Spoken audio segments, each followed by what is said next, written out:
Hello everyone, this is Sakshi Vishnoi and welcome to mind brains. So students, अब हम क्या पढ़ने वाले हैं? अब हम पढ़ने वाले हैं हमारा जो चैप्टर है employment, growth, informalisation and other issues, उसके एनसीईआरटी सॉल्यूशंस का पार्ट 2। इसके पहले वाले लेक्चर में हम लोगों ने पार्ट 1 पढ़ा था। पार्ट 1 में हम लोगों ने 10 क्वेश्चंस कंप्लीट किए थे। आई होप सो कि वो 10 क्वेश्चंस जो थे वो आप लोगों को अच्छे से क्लियर हो गए होंगे। अब हम स्टार्ट करते हैं विथ क्वेश्चन नंबर 11। ओके, तो चलिए स्टार्ट करते हैं। The following table shows distribution of workforce in India for the year 1970-73. Analyze it and give reasons for the nature of workforce distribution. You will notice that the data is pertaining to the situation in India 50 years ago. Okay, देखो करना क्या है, ये particular एक data दिया है हम लोगों के पास में। ये डेटा है 1972-73 ईयर का, और अब हमें इसे एनालाइज करना है और रीजंस देना है कि ऐसा वर्कफोर्स हमें देखने को क्यों मिलता है। ठीक है, देखते हैं कि डेटा में क्या है। देखो, place of residence that is rural and urban areas में डिवाइड कर दिया है। फिर उसके बाद में हम देखें तो मेल एंड फीमेल में डिवाइड कर दिया, और फिर आया हमारा टोटल। ठीक है, अब रूरल एरिया में टोटल मेल कितने वर्क कर रहे हैं? 125, एंड टोटल अर्बन में मेल कितने वर्क कर रहे हैं?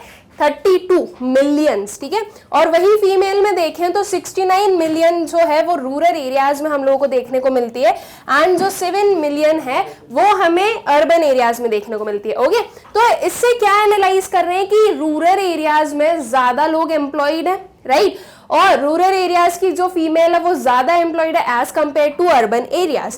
टोटल भी अगर हम लोग देखें तो टोटल में हमें रूरल एरियाज में ज्यादा एम्प्लॉयड वर्कफोर्स दिखेगा as compare to urban area. Okay, तो ये पर्टिकुलर चीज एनालाइज की। अब इसके साथ में इसका रीजन भी बताना है कि ऐसा क्यों हो रहा होगा। ओके, सो आई होप कि ये जो क्वेश्चन है, क्वेश्चन में मतलब समझ में आ गया होगा। अब इसका जो आंसर है वो देखते हैं।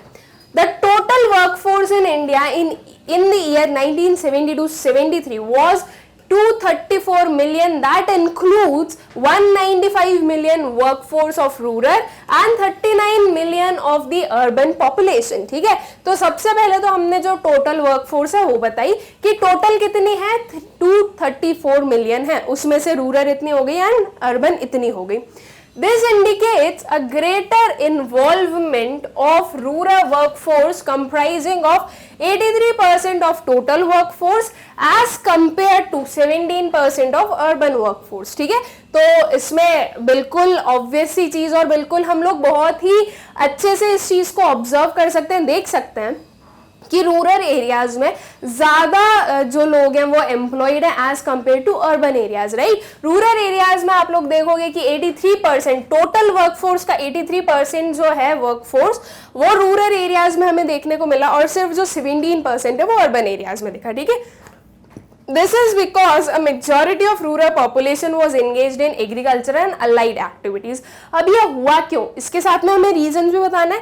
तो उसका रीजन क्या है? ये इसलिए हुआ क्योंकि रूरल पॉपुलेशन जो है वो एग्रीकल्चर और उससे रिलेटेड एक्टिविटीज में बहुत ज्यादा हम बोलेंगे कि एंगेज्ड थी, एम्प्लॉयड थी। एग्रीकल्चर सेक्टर में हमें डिसगाइज्ड अनएम्प्लॉयमेंट देखने को मिलता है, राइट। डिसगाइज्ड अनएम्प्लॉयमेंट क्या है? स्टूडेंट्स की जरूरत से ज्यादा लोग काम कर रहे हैं किसी भी एक चीज पर। ओके, मतलब कि एक फार्म में जितने लोग जरूरी हैं उससे ज्यादा लोग उस फार्म में वर्क कर रहे हैं, तो वो होता है डिसगाइज्ड अनएम्प्लॉयमेंट। उसमें हमें देखने को तो लगता है कि सब लोग एम्प्लॉयड है, लेकिन एक्चुअल में उतने लोगों की जरूरत नहीं होती है। ओके, तो आपकी कंट्री की जो 1/3 पॉपुलेशन है, या हम बोलेंगे 75% पॉपुलेशन जो थी आफ्टर इंडिपेंडेंस, ये किस पर डिपेंडेंट थी या किस में ये एम्प्लॉयड थी?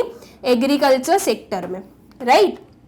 फिर उसके बाद में आफ्टर इंडिपेंडेंस काफी प्लान्स, पॉलिसीज फ्रेम किए गए ताकि एग्रीकल्चर सेक्टर से ये जो एक्स्ट्रा पॉपुलेशन है उन्हें दूसरे सेक्टर्स में ट्रांसफर किया जा सके, उन्हें दूसरे सेक्टर्स में एम्प्लॉयमेंट दी जा सके। कुछ पॉलिसीज, प्लान्स थोड़े सक्सेसफुल रहे भी और थोड़े सक्सेसफुल नहीं भी रहे, दोनों चीजें हुई उसमें। ओके, बहुत ज्यादा सब्सटैंशियल हम बोलेंगे कि एकदम कम नहीं कर दिया है। आज की डेट में भी हमें डिसगाइज्ड अनएम्प्लॉयमेंट देखने को मिलता है, लेकिन हाँ 75% से काफी कम है। और ये डेटा हम लोग पढ़ चुके हैं, हम लोगों ने जब primary sector, secondary sector, tertiary sector में डिस्ट्रीब्यूशन ऑफ एम्प्लॉयमेंट देखा था, तो उसमें देखा था कि जो प्राइमरी सेक्टर है उसमें भी हम धीरे धीरे जो है डिक्लाइन देख रहे हैं लोगों का एम्प्लॉयड होना। अब जो हमारी कंट्री के पीपल हैं, जो वर्कफोर्स है, वो दूसरे सेक्टर्स में भी एम्प्लॉयड हो रहे हैं, बट फिर भी एक जो हम बोलेंगे मेजॉरिटी पॉपुलेशन है आज की डेट में भी, वो एग्रीकल्चर पर डिपेंडेंट है। एग्रीकल्चर स्टूडेंट्स यूजुअली आपको रूरल एरियाज में देखने को मिलता है, राइट। अर्बन एरियाज में आपको इतना नहीं देखने को मिलता, पता, अर्बन एरियाज में नहीं दिखता है आप लोगों को। जो किसी भी सिटी के आसपास कोई फार्म वगैरह दिखते हैं तो वो यूजुअली होता ये है कि सिटीज के साइड में या सिटीज से बिल्कुल जॉइंट हो रखे काफी विलेजेस भी होते हैं, तो वो जो है वहां पर हमें उन विलेजेस का उनसे कनेक्शन है, इसलिए हम ज्यादा डिस्टिंग्विश नहीं कर पाते कि ये सिटी है या विलेज है। ओके, तो इसलिए आप लोगों को फार्म्स देखने को मिलते हैं। और बाकी सिटीज में, अर्बन एरियाज में आपको अर्बनाइजेशन ज्यादा दिखेगा, आपको बिल्डिंग ज्यादा दिखेंगी, लैंड नहीं दिखेंगे उतना। और वही चीज आप किसी रूरल एरिया में जाओ तो आपको लैंड ही लैंड दिखते हैं।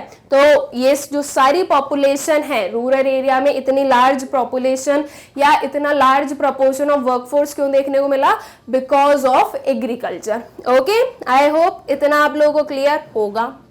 फिर सेकेंड वाला जो ऑब्जर्वेशन किया गया, the rural workforce comprise of 64% of the male workforce and 36% of female workforce. ठीक है, जो रूरल वर्कफोर्स है स्टूडेंट्स, वो किस चीज में कंप्राइज कर रहा है? उसमें 64% जो है वो आपको मेल वर्कफोर्स मिला और 36 जो है वो फीमेल वर्कफोर्स मिला। ठीक है, जो हम लोगों ने ये डेटा देखे, ये वाले, इसमें हमें दिख रहा है यहाँ पर ये जो 125 है, ये है कुछ 65%, 65 और 63, आई डिडंट रिमेम्बर, और ये जो है ये कुछ 36%। ठीक है, तो ये वर्कफोर्स का जो है परसेंटेज बताया यहाँ पर।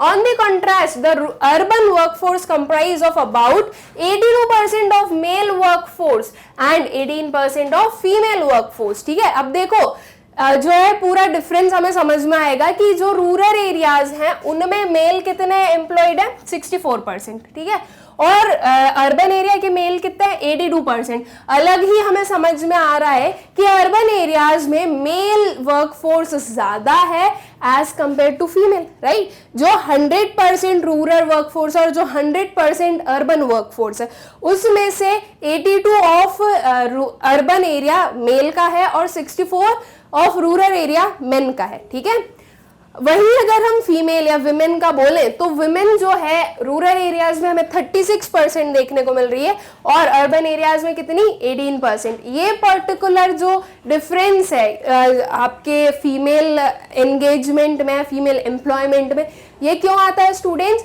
सबसे इसका इंपॉर्टेंट रीजन या इसका इंपॉर्टेंट हम इसके फेवर में जो चीज बोलेंगे वो ये है कि रूरल एरियाज में आपको एक्सेस पावर्टी देखने को मिलती है। ओके, तो पावर्टी होने की वजह से, पुअर होने की वजह से अगर सिर्फ और सिर्फ एक पर्सन अगर वर्क कर रहा है तो वो उतनी इनकम अर्न नहीं कर पाएगा, इसलिए फैमिली को सपोर्ट करने के लिए जो फीमेल होती है वो भी वर्क करती है। ओके, अब अगर हम ये चीज को अगर थोड़ा सा आयरॉनिकल टर्म्स में अगर हम देखना चाहें तो देखो, जो रूरल फीमेल होती है वो अनएजुकेटेड है, इलिटरेट है, अनस्किल्ड है, मेजॉरिटी का बोल रही हूँ क्योंकि कुछ जो है वो पढ़ी लिखी भी हैं, लेकिन मैं मेजॉरिटी की बात कर रही हूँ। ठीक है, तो ये आप लोगों का ये डाउट नहीं होना चाहिए मैम कि ऐसा नहीं है वैसा नहीं है। ठीक है, तो रूरल एरियाज में ये सारे ड्रॉबैक्स होने के बाद भी जो आपको एंगेजमेंट दिख रहा है वो ज्यादा है।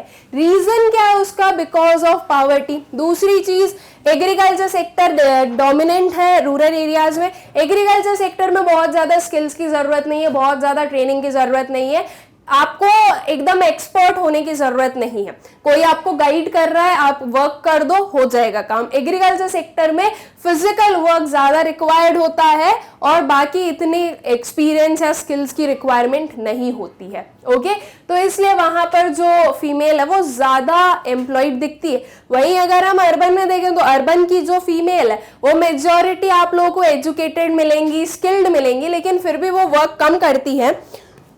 रीजन की उन्हें जरूरत नहीं है। ओके, माइट भी उनकी फैमिली उन्हें अलाउ नहीं कर रही है, माइट भी उनका खुद का मन नहीं है, क्योंकि उनके जो दूसरे वर्किंग हेड्स हैं, जो मेल वर्किंग हेड्स हैं, वो इतना सब्सटैंशियल अमाउंट जो है वो अर्न कर लेते हैं कि फीमेल को वर्क करने की जरूरत नहीं पड़ती। ठीक है, The participation of males in both rural as well as in urban areas is higher than the females because of lack of opportunities available to women for acquiring education। ठीक है, अर्बन और रूरल एरियाज दोनों में हमने ये देखा कि जो मेल वर्कफोर्स है वो ज्यादा है, तो ये तो बहुत ही ऑब्वियस सी चीज है। इस चीज, ये जो पर्टिकुलर फैक्ट है ये तो हमें बहुत अच्छे से पता है।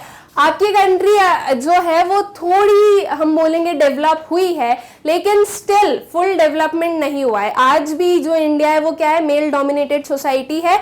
यहाँ पर आप लोगों को वो ये जो डिस्क्रिमिनेशन है बिटवीन मेल एंड फीमेल ये देखने को मिलेगा ही मिलेगा, राइट। तो वही चीज है कि हर एक चीज में जो है मेल मेंबर्स को, जो घर के मेल मेंबर्स होते हैं उन्हें ज्यादा अपॉर्चुनिटी दी जाती है as compare to female members. इसकी वजह से जो अपॉर्चुनिटीज दी गई, जो अच्छी एजुकेशन हुई, ट्रेनिंग वगैरह हुई, स्किल्स वगैरह हुई, तो जो मेल है वो ज्यादा हम बोल सकते हैं कि ज्यादा अच्छा वर्क कर पाते हैं एज कंपेयर टू फीमेल। ठीक है, मेजॉरिटी केसेस की बात कर रही हूं मैं। Okay, Also, families often discourage female members to take up job and consequently women were confined to household works only। ठीक है, और सेकेंड चीज ये भी हो जाती है कि फैमिलीज अलाउ नहीं करती है, फैमिलीज की सुनी जाती है। ये होता ही है कि जो फीमेल मेंबर्स होती है वो फैमिलीज की सुनती है। जो फीमेल होती है उसका डिसीजन खुद पर कम डिपेंडेंट होता है, फैमिली पर ज्यादा डिपेंडेंट होता है।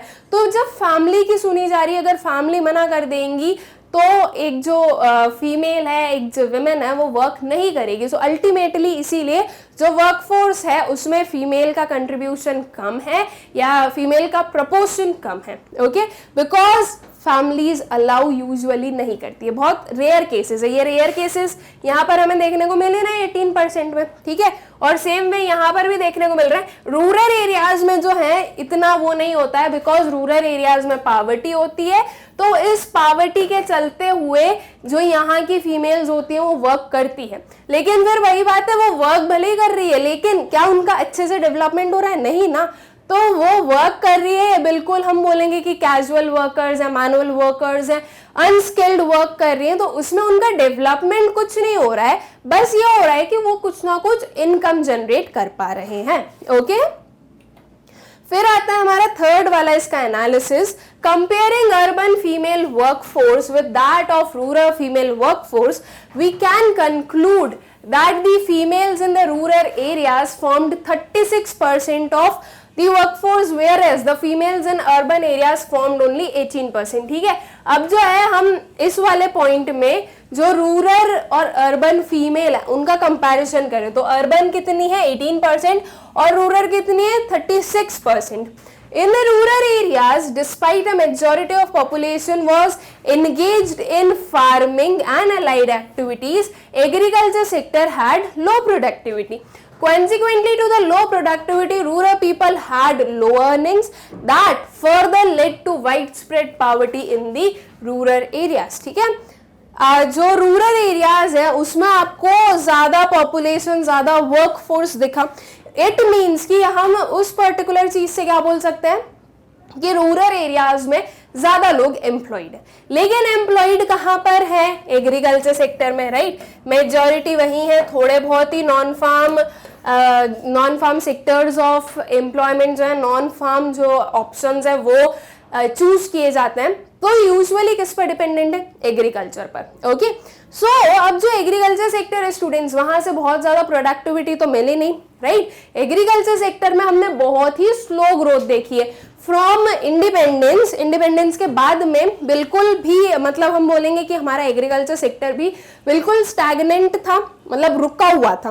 फिर थोड़ी थोड़ी ग्रोथ हुई, ग्रीन रेवोल्यूशन, थोड़ी थोड़ी ग्रोथ हुई। वो ग्रोथ को हम सिग्निफिकेंट ग्रोथ नहीं बोलेंगे, ग्रीन रेवोल्यूशन आया, ग्रीन रेवोल्यूशन की वजह से काफी ग्रोथ हमें देखने को मिली थी। ठीक है, फिर उसके बाद में जो इकोनॉमिक रिफॉर्म्स आए थे 1991 में, उसके बाद में हमने देखा था कि जो एग्रीकल्चर सेक्टर है उसकी ग्रोथ नहीं हो रही है, बल्कि उसमें हम डिक्लाइन देख रहे थे। ओके, ये सारी चीजें हम लोग ऑलरेडी पढ़ चुके हैं। ओके, सो देखो पहले एग्रीकल्चर सेक्टर जब इंडिपेंडेंस मिला तो यहाँ पर क्या था, स्टैग्नेंट था। स्टैग्नेंट था मतलब क्या कि इसकी ग्रोथ जो है वो रुकी हुई थी। ठीक है, फिर उसके बाद में थोड़ा सा कुछ प्लान्स पॉलिसीज बनाए गए तो इसकी वजह से स्लाइट ग्रोथ देखने को मिली। सिग्निफिकेंट ग्रोथ नहीं थी, काफी कम ग्रोथ थी वो। फिर उसके बाद में क्या आया, ग्रीन रेवोल्यूशन आया। ग्रीन रेवोल्यूशन की वजह से राइस और वीट के प्रोडक्शन में काफी हमें ग्रोथ दिखी। ओके, काफी उसका प्रोडक्शन इंक्रीज हुआ था कुछ स्टेट्स में। फिर उसके बाद में आए इकोनॉमिक रिफॉर्म्स। इकोनॉमिक रिफॉर्म्स आए थे कब, 1991 में। इकोनॉमिक रिफॉर्म्स क्या थे students, liberalisation, privatisation and globalisation, right. So ये जो एलपीजी रिफॉर्म्स आए उसकी वजह से एग्रीकल्चर सेक्टर जो था वो डिक्लाइन होने लग गया, उसकी ग्रोथ नहीं हो रही थी उसकी, जबकि हम लोग उसमें डिक्लाइन देख रहे थे कि जितनी प्रोडक्टिविटी हो रही है वो वापस लो चली गई। तो इट मींस हम बोल सकते हैं कि ऐसे स्टार्ट हुई थी हमारी एग्रीकल्चर सेक्टर, थोड़ी ग्रो की होगी, फिर वो वापस नीचे आ गई, फिर वो थोड़ी स्टेबल आके, और कुछ बहुत ज्यादा हमें चेंजेस देखने को नहीं मिले। और एट प्रेजेंट भी हमारी कंट्री का जो एग्रीकल्चर सेक्टर है वो बहुत ही कम कंट्रीब्यूट करता है जीडीपी में। ठीक है, तो इट मींस कि एग्रीकल्चर प्रोडक्टिविटी जो है वो लो है, और लो प्रोडक्टिविटी होने की वजह से ज्यादा इनकम अर्न नहीं होती है एक फैमिली के थ्रू, तो इसीलिए वहां के जो लोग हैं वो हमें पुअर दिखते हैं। ओके, मतलब इतने वर्कफोर्स होने के बाद भी उनमें हमें पॉवर्टी देखने को मिलती है। Reason, low productivity, disguised unemployment, big families. Okay, so I hope कि ये जो हमारे तीनों पॉइंट्स थे, ये जो हमारा एनालिसिस था उस डेटा का, यह आप लोगों को अच्छे से क्लियर हो गया होगा। Thus, it can be concluded by analyzing the above data that Indian economy suffered from low productivity, acute unemployment and widespread poverty, disguised unemployment in agriculture sector and low female participation rate in the workforce 30 years ago. Okay, ये 50 years ago आएगा because question 50 years ago का बोला है, तो इसलिए यहाँ पे 50 कर देना, वो 30 नहीं होगा। तो इससे हमने क्या कंक्लूड किया स्टूडेंट्स, इससे हमने कंक्लूड किया कि जो इकोनॉमी है उसमें हमने लो प्रोडक्टिविटी देखी, एक्यूट अनएम्प्लॉयमेंट देखा, wide spread poverty, disguised unemployment in agriculture sector. ठीक है, एग्रीकल्चर सेक्टर में हमें ये सारी चीजें देखने को मिली, और साथ ही साथ हमें जो है लो फीमेल पार्टिसिपेशन देखने को मिला। ओके, ये जो फीमेल पार्टिसिपेशन हम बोल रहे हैं ये कोई बहुत ज्यादा नहीं है, बिल्कुल सही बात है। यहाँ पर अगर हम टोटल देखें तो देखो 195 मिलियन एंड 39 मिलियन, तो कोई बहुत ज्यादा फीमेल जो है, सॉरी बहुत ज्यादा ऐसे से हमारी कंट्री में फीमेल एम्प्लॉयड नहीं है। अगर हम सिर्फ फीमेल का कंपैरिजन करता है तो लगता है कि अच्छा हाँ अर्बन एरिया से रूरल एरिया में बहुत ज्यादा फीमेल्स एम्प्लॉयड, लेकिन अगर फीमेल और मेल का कंपैरिजन करो इस वे में अगर हम कंपैरिजन करें तो हमें दिखेगा कि काफी डिफरेंस है between male and female. Okay, तो इसलिए फीमेल हम ये कंक्लूड कर रहे हैं कि लो पार्टिसिपेशन है फीमेल का। ठीक है, आई होप सो कि ये जो क्वेश्चन था ये आप लोगों को अच्छे से क्लियर हो गया होगा। फिर से हमारे सामने कुछ एक टेबल से रिलेटेड ही क्वेश्चन आया, देखते हैं क्या पूछा जा रहा है इसमें। The following table shows the population and worker population ratio for India in 1999-2000. Can you estimate the workforce urban and total for India? देखो क्या क्या गिवन है, रीजन गिवन है, एस्टिमेट्स ऑफ पॉपुलेशन गिवन है, वर्कर पॉपुलेशन रेशियो गिवन है, और estimated number of workers हमें find out करने। फॉर आवर सिंप्लिसिटी हमें एक जो डेटा है वो फाइंड आउट करके दिया भी गया है, मतलब कि बताया इन्होंने कि आपको फाइंड आउट कैसे करना है। तो वो कैसे फाइंड आउट किया, हमने लिया टोटल एस्टिमेटेड जो पॉपुलेशन है वो न्यूमरेटर में उसे डिवाइड किया 100 से और मल्टीप्लाई किया वर्कर पॉपुलेशन रेशियो से। अब ये थोड़ा कंफ्यूजिंग लग रहा है तो इसको थोड़ा सा हम क्लियर आउट करते हैं। Worker population ratio is equals to total workers divided by total population multiplied by 100, right. ये पर्टिकुलर फॉर्मूला हमें पता है, ये हम लोगों ने पहले भी सीखा है। अगर ये आपको नहीं पता है, इट मीन्स कि आप जो अच्छे से पढ़ाई नहीं कर रहे हो, आपने पुराने वीडियोस स्किप किए हैं। ये मैंने आप लोगों को पढ़ाया भी है, ये कुछ हमारे प्रीवियस क्वेश्चंस में भी हम लोगों ने पढ़ा है, और इस पर एक जो है पूरा एक डिटेल्ड कंसेप्ट भी हम लोगों ने पढ़ा है। सो वर्कर पॉपुलेशन रेशियो को फाइंड आउट करने का क्या फॉर्मूला होता है, जो टोटल वर्कर्स है उन्हें डिवाइड कर दो टोटल पॉपुलेशन से और उसे मल्टीप्लाई कर दो 100 से। ना अब हमारे पास में टोटल वर्कर्स गिवन नहीं है, हमें टोटल वर्कर्स फाइंड आउट करना है। तो सिंपल सी चीजें कैसे कर सकते हैं, बस इन चीजों को क्या करो, थोड़ा सा हमें क्या करना है, एक प्लेस से दूसरी प्लेस पर मूव करवाना है और कुछ नहीं करना है, राइट। ये जो वर्कर पॉपुलेशन रेशियो है इसे एज इट इज रहने दो। ये जो टोटल पॉपुलेशन है ये हम ले आते हैं अपने लेफ्ट हैंड साइड पर, तो ये मल्टीप्लाई में है बिकॉज ये यहाँ पर डिवाइड में है। ये जो 100 है ये मल्टीप्लिकेशन में है, तो ये जब अपने लेफ्ट हैंड साइड पर जाएगा तो ये डिवीजन में चला जाएगा।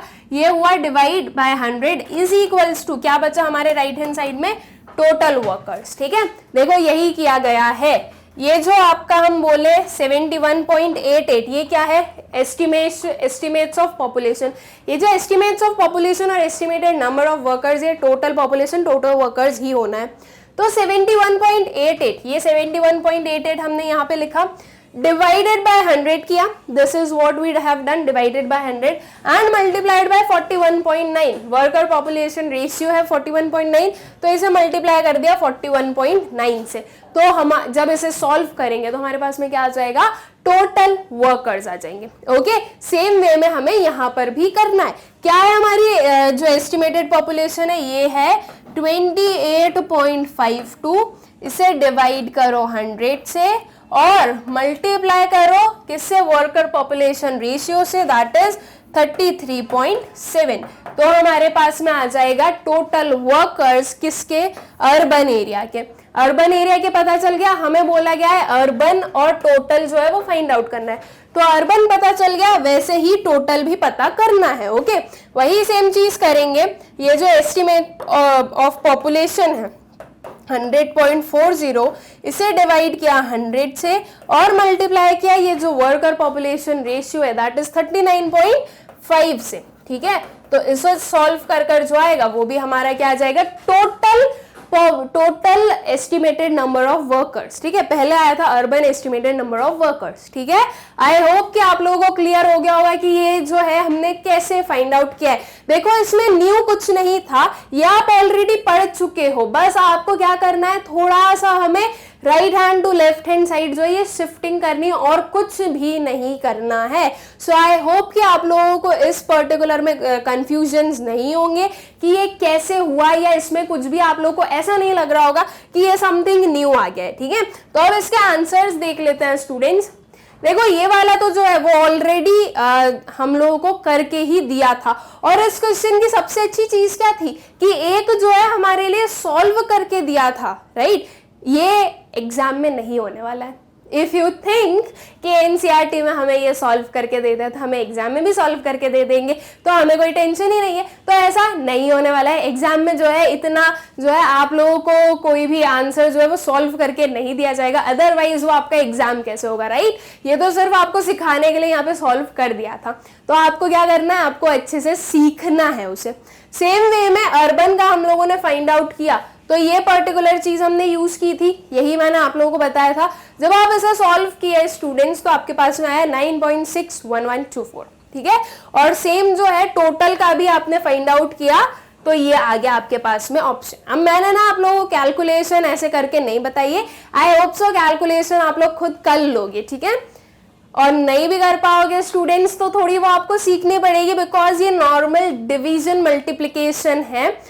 ठीक है, तो आई होप सो कि आप लोगों को समझ में आ गया होगा। इसमें जो सबसे इंपॉर्टेंट चीज थी वो ये थी कि आप लोगों को ये समझ में आना चाहिए कि इसे फाइंड आउट कैसे करना है। ओके, एंड आई होप कि सीख गए हो आप।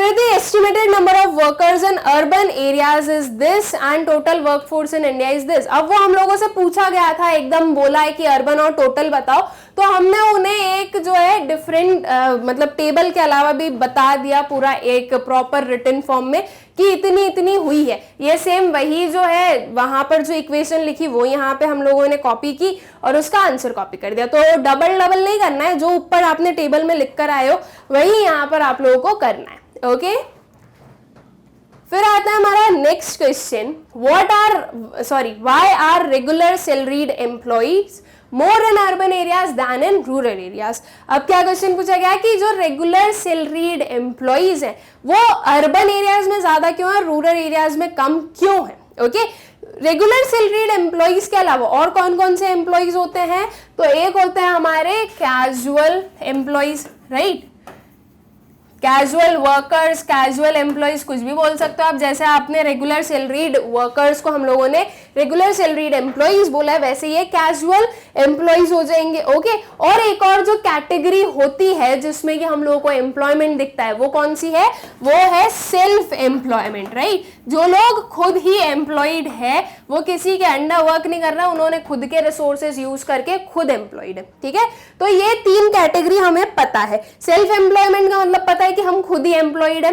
कैजुअल एम्प्लॉइज क्या होते हैं, जो कि अनस्किल्ड लोग होते हैं, जिन्हें ज्यादा नॉलेज नहीं होता है, जो कि कैजुअली वर्क करते हैं, आज वर्क कर रहे हैं कल चले जाएंगे, मतलब टेम्पररी बेसिस पर और ज्यादा स्किल्स वगैरह की जरूरत नहीं होती, वो होते हैं कैजुअल एम्प्लॉइज। और रेगुलर सैलरीड एम्प्लॉइज कौन होते हैं, ये वो होते हैं जो कि स्किलफुल वर्क कर रहे हैं, जिनके पास में स्किल्स हैं, जो कि एजुकेटेड है और जिनके पास में थोड़ी जॉब सिक्योरिटी, मतलब थोड़ा हम बोल सकते हैं कि हाँ इन्हें एकदम से फायर नहीं कर दिया जाएगा, बिकॉज इनके पास में अपने आप की क्या है, वैल्यू है। तो अब क्वेश्चन ये आता है कि रेगुलर सैलरीड एम्प्लॉइज हमें अर्बन एरियाज में ज्यादा क्यों देखने को मिलते हैं और रूरल एरियाज में कम क्यों देखने को मिलते हैं। देखो, रूरल एरियाज में जो आपको वर्क पॉपुलेशन दिखती है वो अनस्किल्ड ज्यादा है, राइट। रूरल एरियाज में हमें वर्कफोर्स तो ज्यादा दिख रही है, लेकिन वहां पर हमें अनस्किल्ड वर्कर्स ज्यादा मिलेंगे, और अर्बन एरियाज में आपको एजुकेटेड और स्किल्ड वर्कर्स मिलेंगे। ठीक है, तो जो रेगुलर सैलरीड एम्प्लॉइज हैं वो कौन होते हैं, वो स्किल्ड वर्कर्स होते हैं, वो स्किलफुल वर्क करते हैं। तो इसी की वजह से हम बोलेंगे कि जो अर्बन एरियाज है वहां पर लोगों के पास में स्किल होने की वजह से, एजुकेशन होने की वजह से, नॉलेज होने की वजह से वो अर्बन एरियाज में ज्यादा हमें रेगुलर सैलरीड एम्प्लॉइज दिखते हैं as compare to urban areas, as compare to rural areas. Okay, I hope कि इतना क्लियर होगा। अब इसका हम लोग आंसर देख लेते हैं। ठीक है,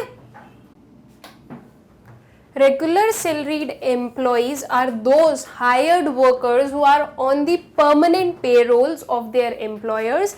They are usually skilled workers and are entitled to all types of social security benefits. ठीक है, सबसे पहले तो हमने बताया कि रेगुलर सैलरीड एम्प्लॉइज होते कौन है, उनका मतलब क्या होता है। ठीक है, तो रेगुलर सैलरीड एम्प्लॉइज वो हायर्ड वर्कर्स होते हैं। हायर्ड वर्कर्स क्यों लिखा है, क्योंकि वर्कर जो है स्टूडेंट्स वो हायर्ड भी हो सकता है और सेल्फ एम्प्लॉयड भी हो सकता है, right.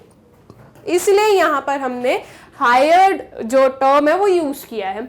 So regular salaried employees वो हायर्ड वर्कर्स होते हैं जो कि परमानेंट पेरोल्स पर हो। परमानेंट पेरोल्स पर हो मतलब कि क्या, कि एक रेगुलर बेसिस पर सैलरी मिल रही है। ऐसा नहीं है कि काम करवा लिया सैलरी नहीं दी, ऐसा वर्क नहीं होगा। ओके, रेगुलर सैलरी मिलेगी, जो और भी दूसरी सोशल सिक्योरिटी बेनिफिट्स हैं वो मिलेंगे, जो डिफरेंट उनके और भी इंसेंटिव्स होते हैं कंपनीज वगैरह के या किसी भी एक एम्प्लॉयर के, वो सारे मिलेंगे। ठीक है, और ये यूजुअली कौन से वर्कर्स हैं, स्किल्ड वर्कर्स हैं। ठीक है, तो ये कुछ हमें रेगुलर सैलरीड एम्प्लॉइज का मतलब बताया हम लोगों ने। Okay, the concentration of these workers is higher in the urban areas as compared to rural areas because such jobs require skilled and specialized workers. The opportunities to acquire and enhance such skills are available more in the urban areas. ठीक है, तो ये जो आपको workers दिखते हैं,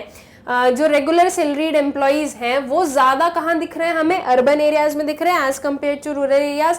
इसका reason क्या है, तो देखो रीजन में हमने वही लिखा कि जो ये वर्क है उसमें स्किल्ड और स्पेशलाइज्ड वर्कर्स की जरूरत है। तो ये जो अपॉर्चुनिटी है, opportunities to acquire and enhance such skills are available more in urban areas. ठीक है, ये जो स्किल्स हैं, ट्रेनिंग वगैरह है, अपेरेंटिसशिप प्रोग्राम्स हैं, और भी जो डिफरेंट अपॉर्चुनिटीज मिलती हैं, वो सब कुछ अर्बन एरियाज में हमें ज्यादा देखने को मिलेगी as compare to rural areas. ठीक है, इसलिए हमें अर्बन एरियाज में ज्यादा रेगुलर सैलरीड एम्प्लॉइज देखने को मिलते हैं as compare to rural areas. ठीक है, and these skills are acquired through the process of training and education that cannot be accessed in the rural areas due to the lack of investment, infrastructure and low literacy level of rural people। ठीक है, एक school ले लो आप, वही rural area में जाके देखो और अर्बन एरिया में जाके देखो, बहुत डिफरेंस होगा दोनों में।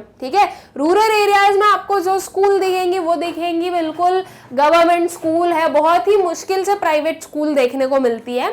गवर्नमेंट स्कूल है, कोई खास उसमें हमें हम बोलेंगे कि एजुकेशन नहीं दी जा रही है। तो मतलब कि जो लोग उन स्कूल्स में गए हो, कहने के लिए वो लोग स्कूल्स गए, कहने के लिए ये हो जाएगा कि वो एजुकेटेड है, लेकिन क्या एक्चुअल में उनके पास में उतना नॉलेज, उतना एजुकेशन है? नहीं है, राइट। वो सिर्फ और सिर्फ एक पेपर के टर्म्स में दिखेगा कि हाँ इतने बच्चे जो हैं वो स्कूल गए हैं, लेकिन एक्चुअल में उनका उतना डेवलपमेंट नहीं हो पाया। तो अल्टीमेटली जब डेवलपमेंट नहीं हुआ, जब उन्हें उनमें स्किल्स वगैरह नहीं है, तो वो as an regular salaried employees नहीं बन पाते हैं। बिकॉज ऐसे ये जो रेगुलर सैलरीड एम्प्लॉइज है, ये जिसमें हायर किए जाते हैं उसमें स्किल्ड वर्क होते हैं, स्पेशलाइज्ड वर्क होते हैं। ओके, किसी अच्छी चीज में, मतलब कि अगर आपका किसी में इंटरेस्ट है, किसी चीज में इंटरेस्ट है, कोई से काइंड ऑफ वर्क में इंटरेस्ट है, तो उतनी आपकी स्किल्स होनी चाहिए कि आप उसमें बिल्कुल एकदम प्रॉस्पर कर सको, तो आप रेगुलर सैलरीड एम्प्लॉइज बन सकते हो। ओके, सो ये सब कुछ जो आपका रेगुलर सैलरीड एम्प्लॉयड है, ये पूरा जो गेम है ये किसके आइट साइड है? स्किल्स के आइट साइड है। ठीक है, कि ये जो है रूरल लोगों में, रूरल पीपल में स्किल्स कम है as compare to urban people. Okay, further the big companies are concentrated only in the urban areas due to the presence of infrastructure and availability of modern facilities like banks, transport and communication etc। जो big companies है उसे आपने rural areas में setup होते देखा क्या? नहीं देखा। अर्बन एरियाज में सेटअप होंगी वो, मुंबई, दिल्ली, हैदराबाद, बेंगलोर, पुणे, और भी लेते जाओ, कोलकाता, और भी आप न्यू जो नॉट न्यू और भी जो सिटीज हैं वो लेते जाओ। ठीक है, तो ये आपको जो बिग कंपनीज हैं उनके हेडक्वार्टर्स जो हैं, उनकी जो पूरी ऑपरेशन है वो आपको बिग सिटीज में ही देखने को मिलेगी। रीजन कि वहां पर उनके पास में सारी फैसिलिटीज है। अगर कोई जैसे कि टाटा है, अगर टाटा जाकर किसी रूरल एरिया में सेटअप हो जाए तो टाटा को क्या क्या प्रॉब्लम फेस करनी पड़ेगी? लैक ऑफ ट्रांसपोर्टेशन, ठीक है, lack of proper electricity, lack of water supply, lack of skilled labours. ठीक है, और क्या बोलते हैं हम, ज्यादा वहां पे टेक्निक्स वगैरह नहीं गई, वहां पर उनके इतने कस्टमर्स नहीं है, तो अल्टीमेटली इतनी सारी चीजें उन्हें करनी पड़ेगी। ओके, और फिर उसके बाद में जहां से उन्हें रॉ मटेरियल्स वगैरह मिल रहे हैं, जब ट्रांसपोर्टेशन सही नहीं है तो ये रॉ मटेरियल्स यहाँ तक कैसे पहुंचेंगे? उसके बाद में ट्रांसपोर्टेशन सही नहीं है तो जो टाटा जो भी प्रोडक्ट्स बनाएगा वो सेल कैसे करेगा किसी भी दूसरे एरिया पे जाके? तो ऑब्वियसली चीज है, जो टाटा है वो किसी रूरल एरिया में जाके सेटअप नहीं होगा, बिकॉज इतने सारे ड्रॉबैक्स, और ये तो मैंने कुछ बताए हैं, इससे और भी ज्यादा हमें ड्रॉबैक्स देखने को मिलेंगे जब हम एक्चुअली वो टाटा के सीईओ बन जाएंगे कि अब तो हमारे कंट्रोल में है सब कुछ। तो मतलब फिर हम बोलेंगे नहीं नहीं वहां पे ये दिक्कत है, वहां पे वो दिक्कत है। जब भी ऐसी कोई सिचुएशन आती है ना कि हमें कुछ लिखना है, हमें किसी चीज का आंसर करना है, या फिर जो बिजनेस स्टडीज है आपका सब्जेक्ट उसको याद करने का, और उसमें आप लोगों को अच्छे से जो है प्रॉपर आंसर्स लिखने की एक सबसे अच्छी ट्रिक क्या है? उसकी ट्रिक होती है कि आप लोग जो हो सब कुछ एक कंपनी के प्रोस्पेक्टिव से सोचो। जैसे कि ये क्वेश्चन दिया, ओके, ये क्वेश्चन दिया कि रेगुलर सैलरीड एम्प्लॉइज जो होते हैं वो अर्बन एरिया में क्यों ज्यादा है, रूरल एरिया में क्यों कम है। तो सबसे पहले तो अपने आप को बना लो एक एम्प्लॉयर, ठीक है। अब एक एम्प्लॉयर बना रहे हो तो ऐसा नहीं कि ऐसे ही मतलब कि कोई भी काम जो चल रहा है वो कंपनी के हो, उसके नहीं, अच्छे एकदम एलाइट कंपनी के बनाओ। जैसे कि यही ले लो, टाटा ले लो, रिलायंस ले लो, हुंडई ले लो, अच्छी जो आपको जो कंपनी पसंद है उस कंपनी के आप बन जाओ भाई HR, ठीक है। अब आप HR आपको हायर करना है तो आप क्या देखोगे कि आपकी कंपनी के अकॉर्डिंग क्या सही है, कौन से लोगों को आप लोगे, आप स्किल्ड को लोगे, अनस्किल्ड को लोगे, सिंपल सी चीज है, स्किल्ड को लोगे। अब फिर थोड़ा सा और डिटेल में जाओ, डीप में जाओ, उसमें स्किल्ड लेबर्स आपको ज्यादा अर्बन एरियाज में मिलेंगे, रूरल एरियाज में मिलेंगे, अर्बन एरियाज में मिलेंगे। एजुकेशन बैकग्राउंड किसका अच्छा होगा, अर्बन एरियाज वाले का, राइट। आप लोगों ने देखा होगा कि जो लोग स्मॉल टाउन को बिलोंग करते हैं वो स्टूडेंट्स माइग्रेट करते हैं, जो लोग कर सकते हैं, जिसे करना होता है, सबकी नहीं बोल रही हूँ, कुछ करते हैं, माइग्रेट करते हैं, कुछ बिग सिटीज में जाते हैं ताकि उनका ओवरऑल डेवलपमेंट हो सके, ताकि उनको अच्छी एजुकेशन मिले, ताकि उन्हें जो है अच्छी ट्रेनिंग मिले और उनका जो है ओवरऑल डेवलपमेंट हो, सो दैट वो लोग एक रेगुलर सैलरीड एम्प्लॉइज बन सके, ओके।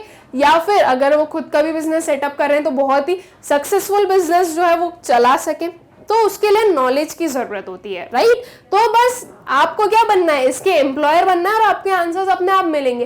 फिर आपकी अगर कंपनी है तो क्या आप रूरल एरिया में जाके सेट होगे, नहीं होगे। रीजन क्योंकि वहां पे बहुत सारे हमें जो है फैसिलिटीज अच्छे से नहीं मिल रही है, इसलिए वहां पे जो हो आप नहीं जाओगे, राइट। तो ये सारी चीजें, ये जो आंसर्स हैं आप अपने मन से भी लिख सकते हो इफ आप सही वे में सोचो तो, ठीक है।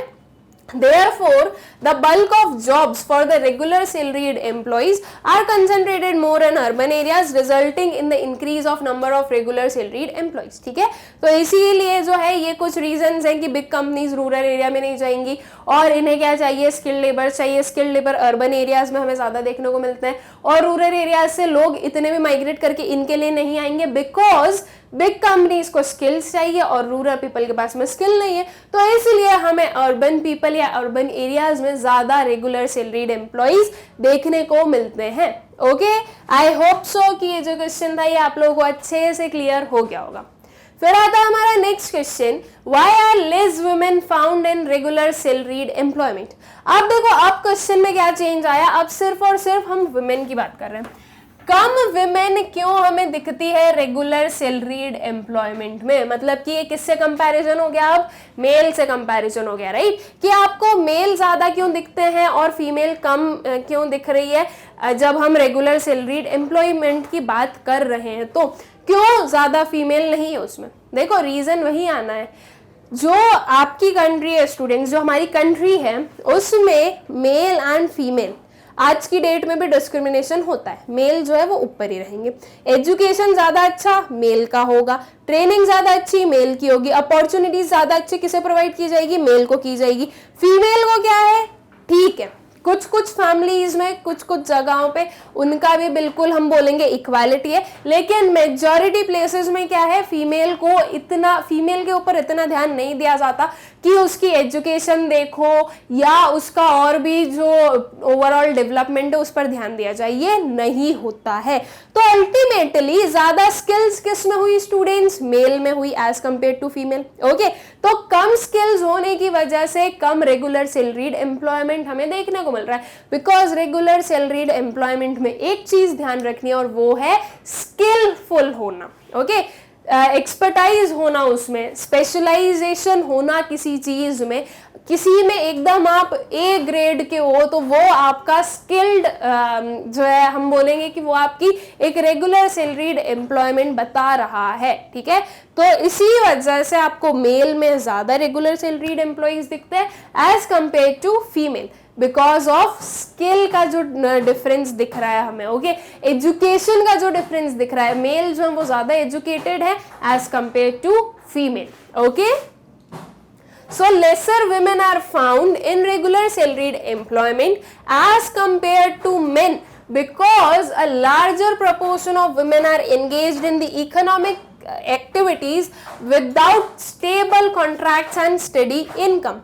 The stable contracts and steady income are two features prevalent in the regular salaried employee. ठीक है, अब यहाँ पर तो हमने जो है ये दो जो हमारे स्टेटमेंट्स है इसमें हम लोगों ने सिर्फ इतना बताया है कि जो वुमेन है उन्हें हम लोग देखते हैं कि वो लोग किसी बिना स्टेबल कॉन्ट्रैक्ट या स्टडी इनकम के वर्क करते हैं, और ये जो पर्टिकुलर ये जो दोनों फीचर्स है ये रेगुलर सैलरीड एम्प्लॉयमेंट के अलग हो जाते हैं. ठीक है, मतलब कि रेगुलर सैलरीड एम्प्लॉयमेंट की अगर हम बात कर रहे हैं तो उसमें स्टेबल कॉन्ट्रैक्ट भी होता है और स्टेडी इनकम भी होती है. मतलब कि एक जो है फिक्स्ड इनकम आ रही है रेगुलर बेसिस पर, वो हो गया हमारा स्टेडी इनकम भी होना. तो ये हमें फीमेल पॉपुलेशन में कम देखने को मिलता है. कम विमेन है जो कि जिनके पास में प्रॉपर स्टेबल कॉन्ट्रैक्ट हो और स्टडी इनकम हो.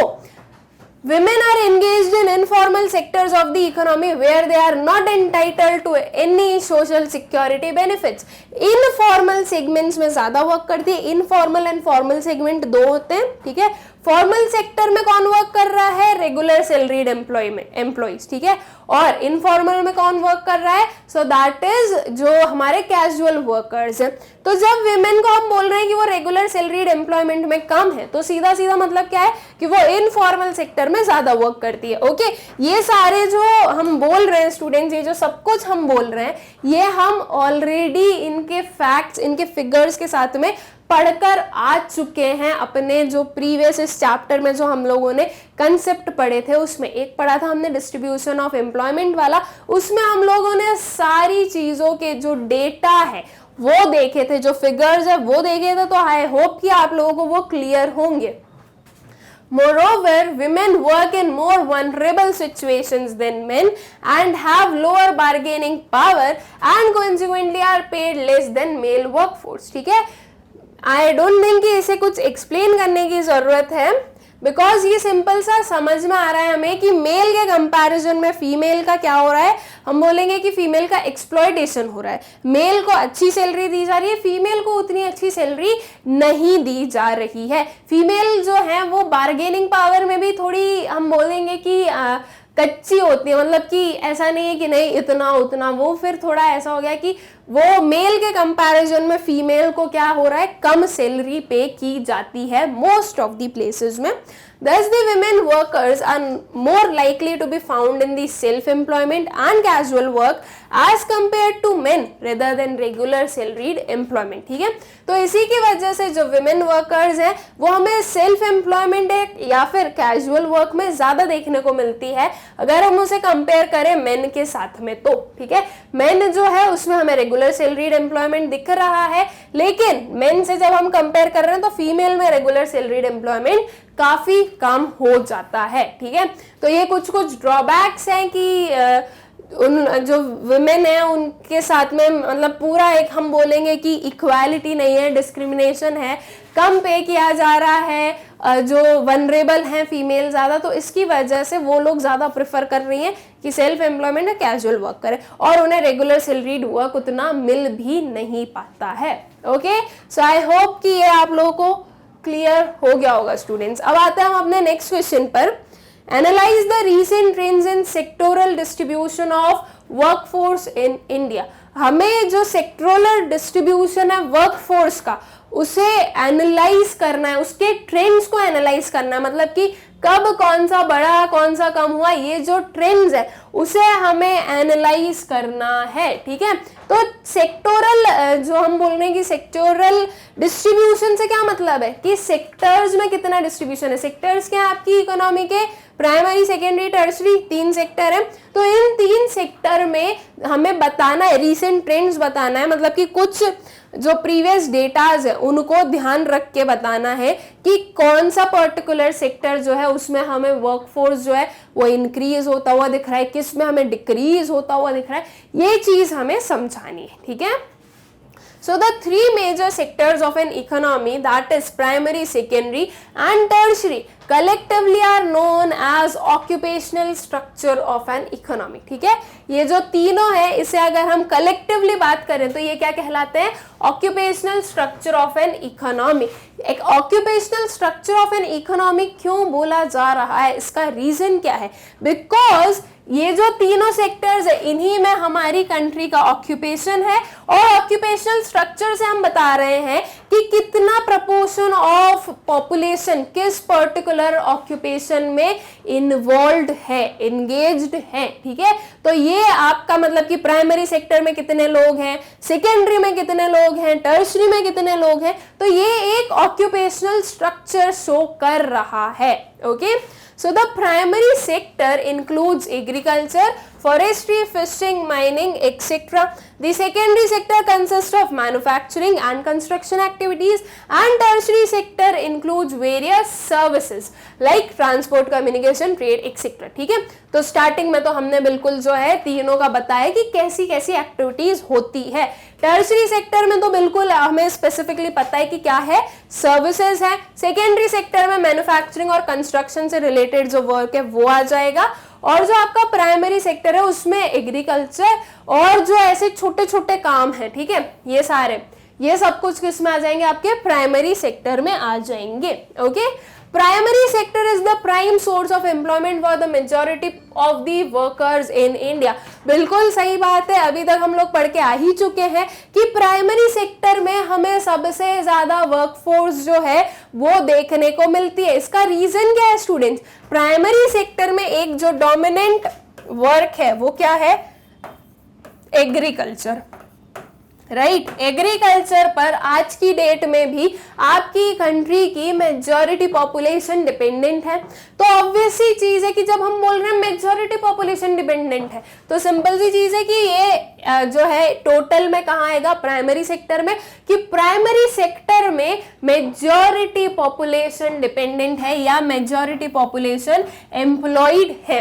Okay, its contribution is as high as 57.3% of our total workforce, about 17.6% and 25.1% of total workforce is employed in secondary and tertiary secondary and the service sector respectively। ठीक है, तो यहाँ पर हमने जो है थोड़े से फिगर्स लेकर बात की कि जो हम बोल रहे हैं कि प्राइमरी सेक्टर में 57.3% के आसपास की पॉपुलेशन हमें मिलेगी, सेकेंडरी सेक्टर में 17.6% है, और जो आपका सर्विस सेक्टर है उसमें 25.1% पॉपुलेशन इन्वॉल्व है। ठीक है, सब कुछ अप्रॉक्स में ले लेना स्टूडेंट्स, बिकॉज ये फिगर्स कभी कभी पुराने हो जाते हैं तो उसकी वजह से थोड़ा बहुत हम बोलेंगे कि डिफरेंशिएशन आ सकता है, इसलिए एक अप्रॉक्स वर्ड भी सब में ऐड कर देना ताकि आप जो हो कहीं पर गलती में ना रहो। ओके, तो ये सिंपल सी चीज हमें समझ में आ रही है कि प्राइमरी सेक्टर सबसे ज्यादा है, उसके बाद में जो शेयर है वो आता है आपके सर्विस सेक्टर का, और फिर आता है आपका जो सेकेंडरी सेक्टर है वो। ठीक है, people living in the urban areas are largely engaged in secondary and tertiary sector, and those in rural areas are involved basically in primary sector. Okay, also the tertiary sector is taking a lead over the secondary sector as source of employment and increasing share in India's GDP। ठीक है, tertiary sector जो है वो secondary sector से above है, किस form में, किस वे में, वर्कफोर्स का इन्वॉल्वमेंट के वे में, और साथ ही साथ में जीडीपी को इंक्रीज करने में। जो जीडीपी है स्टूडेंट्स उसमें सबसे ज्यादा कंट्रीब्यूट कौन सा सेक्टर करता है, आपका सर्विस सेक्टर। सर्विस सेक्टर बोल लो या टर्शरी सेक्टर बोल लो, कुछ भी बोल लो, और सबसे कम जो है कंट्रीब्यूट कौन सा सेक्टर करता है, so that is primary sector, right. जहां पर सबसे ज्यादा प्रपोर्शन ऑफ पॉपुलेशन है वो सेक्टर सबसे कम कंट्रीब्यूट कर रहा है, और जहां पर हम बोल रहे हैं जो सेक्टर सबसे ज्यादा कंट्रीब्यूट कर रहा है उसमें कम शेयर ऑफ पॉपुलेशन हमें देखने को मिल रहा है। As far as the distribution of male and female is considered, a high percentage of total female workforce are engaged in the primary sector, then in the secondary and tertiary sector। ठीक है, ये तो अभी हम लोग कुछ जो question पढ़ के ही आए हैं, एक आंसर अभी हम लोगों ने पढ़ा ही था कि रूरल एरियाज में आपको ज्यादा फीमेल वर्कर्स देखने को मिलते हैं as compare to urban areas, right. Urban areas में आपको इतनी फीमेल नहीं दिखती जितनी रूरल में है। उसका रीजन कि जो फीमेल वर्क वर्कर्स है रूरल एरियाज में, वो एग्रीकल्चर या अलाइड एक्टिविटीज में वर्क करती है, उनकी जो है पुअर कंडीशन की वजह से वो लोग वर्क करते हैं, बिकॉज सिर्फ अगर मेल वर्क कर रहा है तो उतनी इनकम जो है वो सफिशिएंट नहीं हो रही है। तो जो सोर्स ऑफ इनकम है, जो मीन्स ऑफ इनकम है, उसे इंक्रीज करने के लिए जो फीमेल है वो भी वर्क कर रही है। ओके तो इसीलिए हमें जो है रूरल एरियाज में ज्यादा ज्यादा फीमेल वर्कफोर्स देखने को मिलता है as compare to urban areas. Okay तो ये जो रीसेंट ट्रेंड्स है उनसे पता क्या चला हमें, रीसेंट ट्रेंड्स का मतलब क्या समझ में आया कि जो प्राइमरी सेक्टर है वो सबसे ज्यादा डोमिनेंट है, लेकिन अब जो है सर्विस सेक्टर जो है वो भी इंक्रीज हो रहा है, प्राइमरी सेक्टर का शेयर कम भी हो रहा है और मैन्युफैक्चरिंग और सर्विस सेक्टर का जो शेयर है वो राइज भी हो रहा है। ओके फिर आता है हमारा next question, compared to the 1970s there has hardly been any change in the distribution of workforce across various industries। comment 1970s से हम लोग स्टार्ट करें, मतलब कि कंपेयर करें स्टूडेंट्स, तो हमें बहुत ज़्यादा डिफरेंस देखने को नहीं मिलेगा। ये जो डिफरेंट इंडस्ट्रीज में, that means primary secondary tertiary में जो डिस्ट्रीब्यूशन है वर्कफोर्स का और जो आज की डेट में डिस्ट्रीब्यूशन है वर्कफोर्स का, उसमें हमें बहुत ज़्यादा डिफरेंस देखने को नहीं मिलता है, नहीं मिलेगा। ओके इसका रीजन क्या है ये बताना है, ठीक है।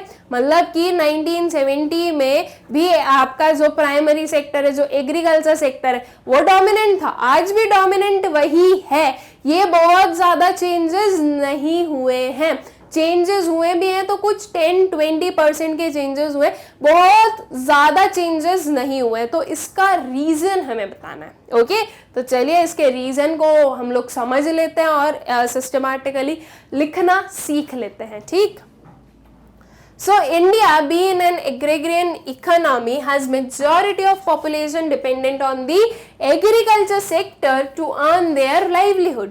Although the developmental strategies in India have aimed at the reduction of population dependent on agriculture, yet the reduction in the population engaged in agriculture sector has not been significant.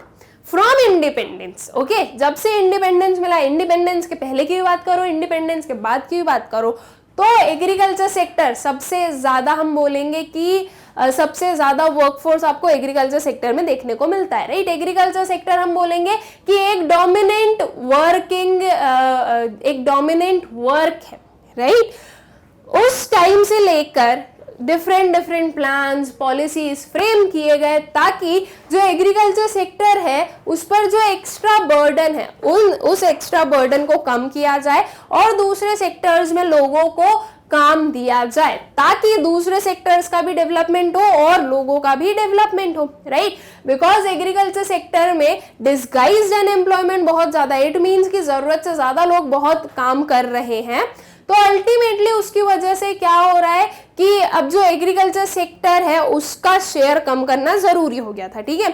और दूसरे sectors को अगर grow करवाना है तो जो लोग हैं उन्हें भी तो हमें दूसरे सेक्टर्स में लाना पड़ेगा। तो इसीलिए आफ्टर इंडिपेंडेंस या फ्रॉम इंडिपेंडेंस भी मैं बोलूं तो तब से लेकर जो है डिफरेंट प्लान्स एंड पॉलिसीज बनाई गई ताकि एग्रीकल्चर सेक्टर का डेवलपमेंट हो, जो एक्स्ट्रा पॉपुलेशन है वो वहां से हटाएं और दूसरे सेक्टर का भी डेवलपमेंट हो। लेकिन आज की डेट में भी एग्रीकल्चर सेक्टर जो है वो डोमिनेंट सेक्टर है। आज की डेट में भी आपको सबसे ज्यादा proportion of population agriculture sector पर डिपेंडेंट मिलेगी, राइट। तो कहीं ना कहीं हम क्या बोलेंगे कि ये जो प्लान्स, पॉलिसीज फ्रेम किए गए ये उतने सक्सेसफुल नहीं रहे, सक्सेसफुल रहे लेकिन स्लाइटली सक्सेसफुल रहे, उतने नहीं रहे जितना सोचा गया था, राइट। तो यहाँ पर हम देख सकते हैं कि बहुत ज्यादा चेंजेस नहीं हुए ना। 1970 में भी एग्रीकल्चर सेक्टर डोमिनेंट था और 2020 में भी एग्रीकल्चर डोमिनेंट ही था, right. In 1972-73, about 74% of workforce was engaged in primary sector, which reduced to 60% in 1999 and 2000, ठीक है। 72 73 में अराउंड समथिंग 74% पॉपुलेशन जो थी वो एग्रीकल्चर पर डिपेंडेंट थी, और 2000 की बात करें तो वो 60% पर आ गई। मतलब कि डिफरेंस हुआ है, मतलब थोड़ा हम बोलेंगे कि डिक्लाइन हुआ है, लेकिन फिर भी उतना नहीं हुआ ना, बहुत ज्यादा हमें सिग्निफिकेंट नहीं देखने को मिला। 14% बहुत हम बोलेंगे कि 14% जो है वो काफी एक बिग परसेंटेज है, प्रपोर्शन है, लेकिन उसके साथ साथ में ईयर्स कवर्ड भी देखिए, जो ईयर्स इतने ईयर में सिर्फ 14% होना वो सिग्निफिकेंट नहीं है। Okay, On the other hand, the shares of secondary and tertiary sector in employment rose from 11% to 16% and 15% to 24% respectively। ठीक है, अब देखो वो तो हम लोगों ने देखा कि उधर उतना चेंज है, लेकिन यहाँ पर उतना भी चेंज नहीं दिखा। जो आपका सेकेंडरी सेक्टर है वो तो 11 से 16 गया, बहुत ही स्लाइट डिफरेंस है ये हम बोल सकते हैं कि इतना हमें सिग्निफिकेंट डिफरेंस नहीं देखने को मिला। और 15 से 24 ठीक है, ये थोड़ा समथिंग अराउंड 9% है, तो ठीक है, right. The workforce distribution indicates that over the last 3 decades, that is 1972 to 2000, people have moved from self-employment and regular salaried employment to casual wage workers। ठीक है, ये नोटिस किया गया है कि कैजुअल वेज वर्कर ज्यादा हैं as compare to self employed and regular salaried employed. ठीक है, this particular pattern of moving from self employment and regular salaried employment to casual wage worker is termed as casualization of workforce. ये हम लोग already पढ़ चुके हैं कि casualisation of workforce क्या होता है।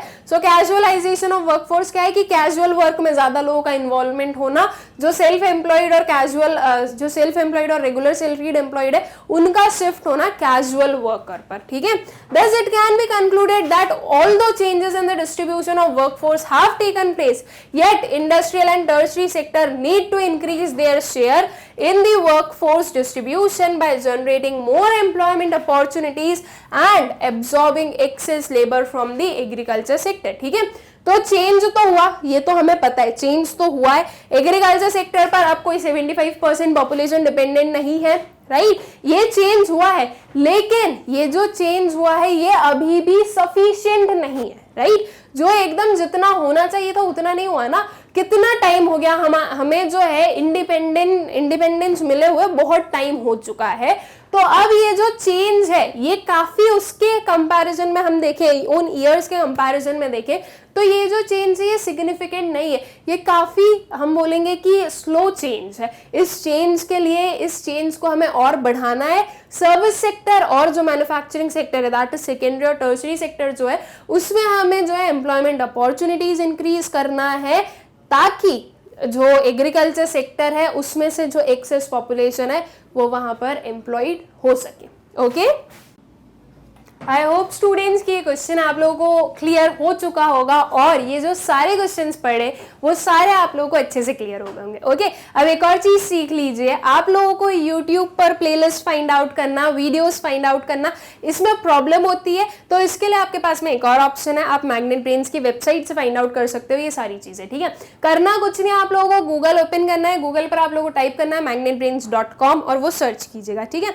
यह आप लोगों को सर्च करना है, जब आप करोगे तो आपके सामने ये वेबसाइट ओपन हो जाएगी। ठीक है, अब इसमें आप लोगों को इसे स्क्रॉल करना है, इसे स्क्रॉल करोगे तो आपके सामने कुछ ये आप लोगों को दिखेगा। अब इसमें आप लोग देख सकते हो क्लास 12th से लेकर क्लास 1st तक का ऑप्शन है। जिस भी क्लास का आपको वीडियो देखना है उस पर आप क्लिक कीजिए, उस क्लास में जितने भी वीडियोज हुए हैं, जो भी प्लेलिस्ट है वो सारी आपके सामने ओपन हो जाएगी। ठीक है, जैसे कि क्लास 12th है हमारे सामने ओपन, तो यहाँ पर हम देख सकते हैं कि जो सारी प्लेलिस्ट है वो अवेलेबल है। अब इसमें इकोनॉमिक्स की बात करें, आपको इकोनॉमिक्स का जो कोई भी एक वीडियो देखना है तो ये आप लोग बहुत ही इजीली विजिबल है, ये क्लास 12th इकोनॉमिक्स। यहाँ पर एक ऑप्शन है वॉच नाउ का, इस वॉच नाउ पर क्लिक कीजिए। इस पर क्लिक करोगे तो कुछ ये ओपन हो जाएगा। यहाँ पर एक ऑप्शन, एक जो हेडिंग है वो दिख रही है हमें, वॉच चैप्टर वाइज वीडियोस। इसमें आप लोगों को मैक्रो इकोनॉमिक्स के और इंडियन इकोनॉमिक डेवलपमेंट दोनों के सारे वीडियोस मिलेंगे। Chapter wise, topic wise systematically arranged, ठीक है। इसको आप स्क्रॉल करोगे तो आपको नीचे इंडियन इकोनॉमिक डेवलपमेंट भी दिखेगा। नाउ फॉर एग्जांपल हमें मैक्रो इकोनॉमिक्स के चैप्टर 1 का इंट्रोडक्शन देखना है, इंट्रोडक्शन का ओवरव्यू पढ़ना है, तो करना कुछ नहीं है, इस पर क्लिक करना है। इस पर क्लिक करोगे तो ये जो आप उसके जो टॉपिक्स कवर्ड है वो ओपन हो जाएंगे, ठीक है। उसके बाद में ओवरव्यू पर क्लिक करना, उस पर क्लिक करोगे तो आपके सामने ये जो वीडियो है, जो ओवरव्यू है वो प्ले हो जाएगा, ठीक है। अब अगर आपको नेक्स्ट वीडियो पर जाना है तो आपके सामने ये ऑप्शन है, यहाँ पे क्लिक कीजिए। इफ आपको नेक्स्ट नहीं देखना है और कुछ देखना है, यहाँ से कैंसिल कर दीजिए। आपके पास वापस जो है जो हमारा वेबसाइट का होम पेज है वो ओपन हो जाएगा, वापस सेम प्रोसीजर, और इसी वे में आप सारे सब्जेक्ट्स के, सारी क्लास के किसी भी वीडियो को देख सकते हो। Okay, I hope so students की इन्फॉर्मेशन आप लोगों के लिए इन्फॉर्मेटिव रही होगी, एंड ये जो हमारे एनसीईआरटी सॉल्यूशंस का पार्ट 2 है ये अच्छे से क्लियर हो गया होगा। अभी सब कुछ कंप्लीट नहीं हुआ है, पार्ट 3 बाकी है, तो पार्ट 3 देखते हैं अपने नेक्स्ट लेक्चर में। Thank you.